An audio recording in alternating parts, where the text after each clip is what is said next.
Hello बच्चों, कैसे हैं आप सब लोग। स्वागत है आपका हमारे मिशन एजुकेशन आपके घर में।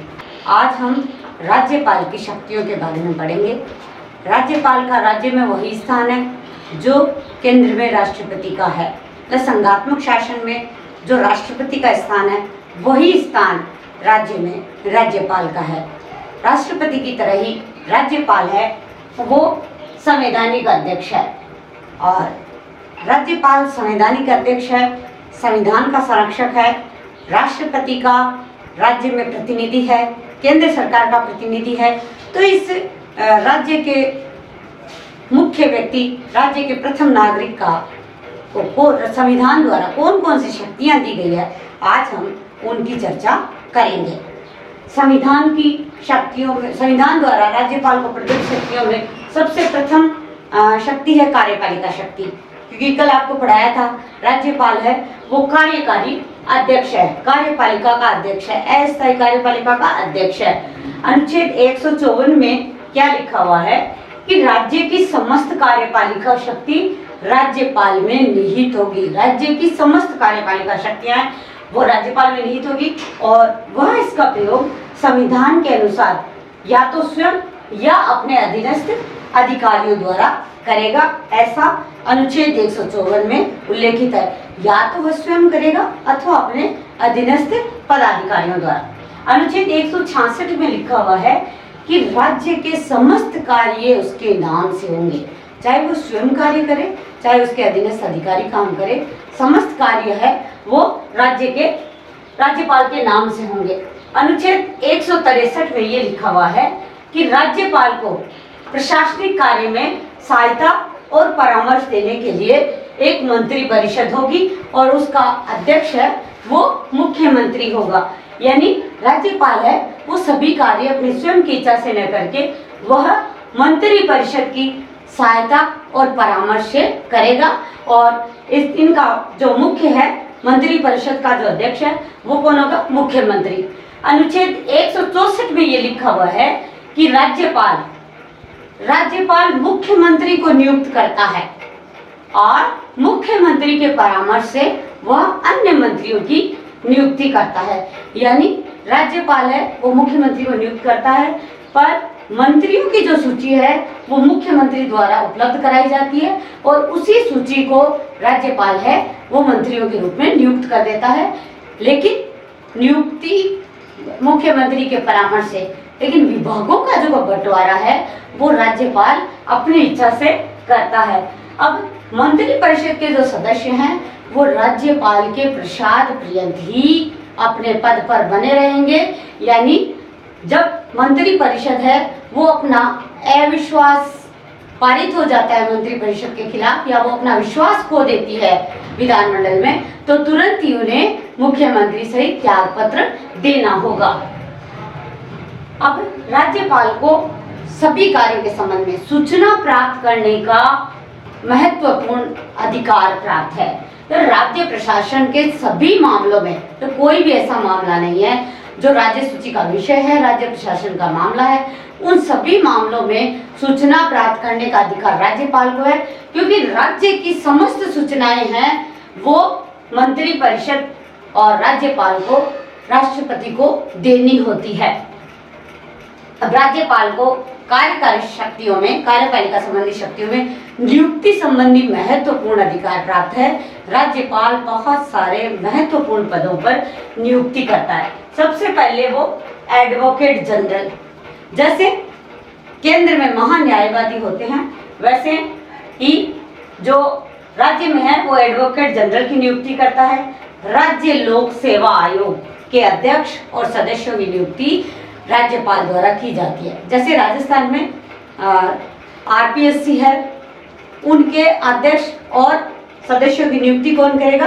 राज्यपाल। इसके अलावा उच्च न्यायालय के न्यायाधीशों की नियुक्ति है वो राज्यपाल के परामर्श से ही राष्ट्रपति द्वारा की जाती है।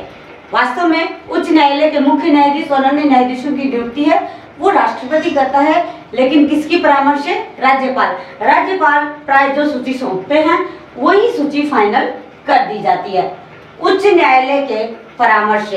अब उच्च न्यायालय के जो राज्य में संबंधित हाईकोर्ट है उसके परामर्श से जिला जजों की नियुक्ति है वो राज्यपाल द्वारा की जाती है। जितने भी सेशन कोर्ट है उनके जजों की नियुक्ति राज्यपाल द्वारा की जाती है। और राज्यपाल है वो स्वयं समस्त विश्वविद्यालयों के ऊपर कुलपति के पद पर होता है और जितने भी वीसी की नियुक्ति होती है विश्वविद्यालय में वो भी राज्यपाल द्वारा की जाती है। राज्य विधानसभा में राज्यपाल ये देखिए कि अगर एंग्लो इंडियन समुदाय से एक भी व्यक्ति निर्वाचित होकर नहीं आया है तो वो एक व्यक्ति का मनोनयन है वो एंग्लो इंडियन समुदाय से विधान मंडल के लिए विधानसभा के लिए करता है। यह है उसकी मनोनयन संबंधी शक्तियाँ।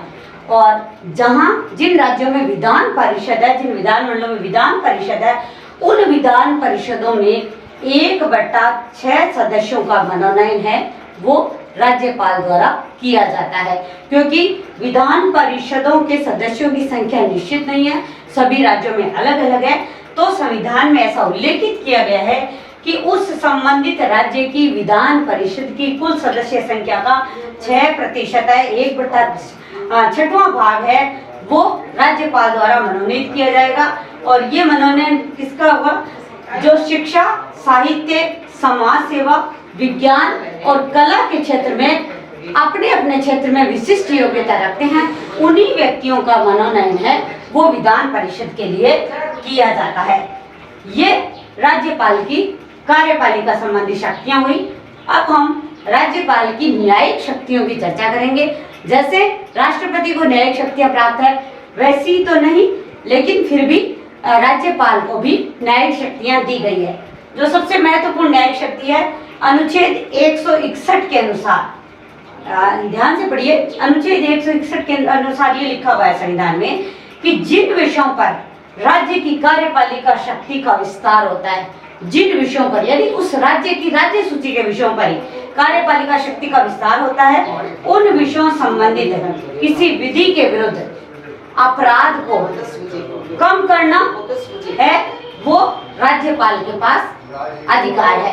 यानी अगर किसी व्यक्ति को उस संबंधित उच्च न्यायालय ने उस विषय से संबंधित सूची से अगर कोई अपराध किया है या राज्य विधानमंडल द्वारा बनाए गए कानूनों का उल्लंघन किया है, उस अपराध को कम करने की जो शक्ति है वो राज्यपाल को प्राप्त है।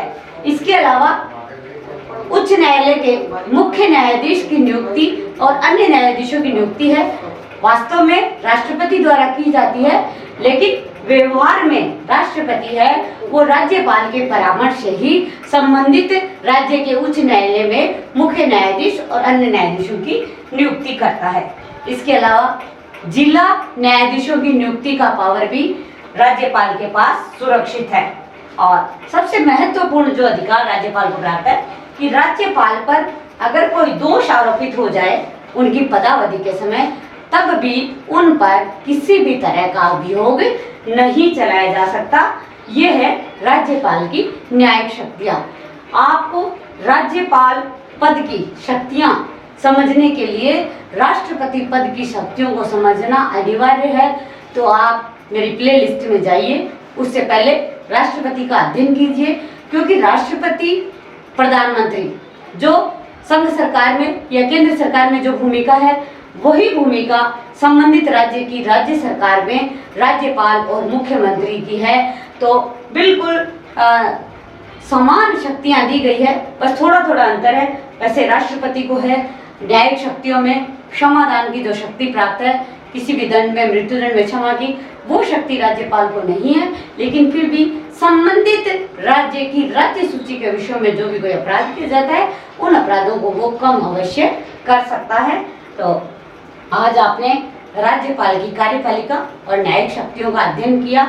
निश्चित रूप से आप साथ में नोट्स बना रहे होंगे, क्योंकि जो प्राय बहुत सारे चैनल्स पर प्रतियोगी परीक्षा संबंधित सामग्री का उल्लेख है, उससे संबंधित मैटर है, लेकिन आरबीएससी के सिलेबस के अनुसार, पाठ्यक्रम के अनुसार जो वीडियोस है वो बहुत ही कम अवेलेबल है।